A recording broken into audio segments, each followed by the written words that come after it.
எல்லாருக்கும் வணக்கங்க. இன்றைக்கி நம்ம மாடித்தோட்டத்தில் பார்த்தீங்கன்னா, சூப்பராக கொத்தரங்காய் தாங்க பறிக்க போகிறேன். கொத்தரங்காய் இப்போ நிறைய காய்ச்சிருக்கு. அடிப்பட்டத்தில் போட்டு தான். அதனால் பார்த்தீங்கன்னா நிறைய காய் காய்க்குது. வெண்டையும் கத்திரியும் நம்ம தோட்டத்தில் நிறைய காய்ச்சிட்ருக்குது. பட் இருந்தாலும் அன்றைக்கி நான் கொத்தரங்காய் தாங்க பறிக்க போகிறேன். ஏன்னா பொரியலுக்கு வேணும்னு சொல்லிட்டு கொத்தரங்காய் மட்டும்தான். நிறைய காய் இருக்குது.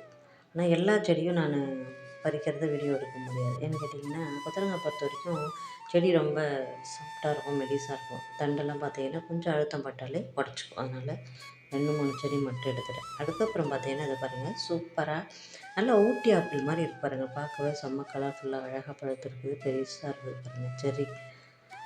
ஸ்வீட்டும் நல்லாயிருக்கும். இந்த மாதிரி நல்ல பழுத்த பழம் ஒன்று சாப்பிட்ணும். அது இல்லாட்டின்னா பார்த்தீங்கன்னா லைட்டாக ஆரம்பித்ததுக்கப்புறம் உடனே பறிச்சிடணும். அது டேஸ்ட்டு சூப்பராக இருக்கும். நீங்கள் நறுவல் பண்ண கொத்தரங்காய், அது கூட ஒரே ஒரு செர்ரி பழம், ஒரு வெண்டைக்காய், 2 பறித்து 1 சாப்பிட்டுட்டேன். ஆனாலும் ஒரு வெண்டைக்காயை வச்சுட்டேன். இந்த பதிவு பிடிச்ச லைக் பண்ணி ஷேர் பண்ண மறக்காம சப்ஸ்கிரைப் பண்ணுங்கள். நம்ம சேனல் சப்போர்ட் பண்ணுங்கள்.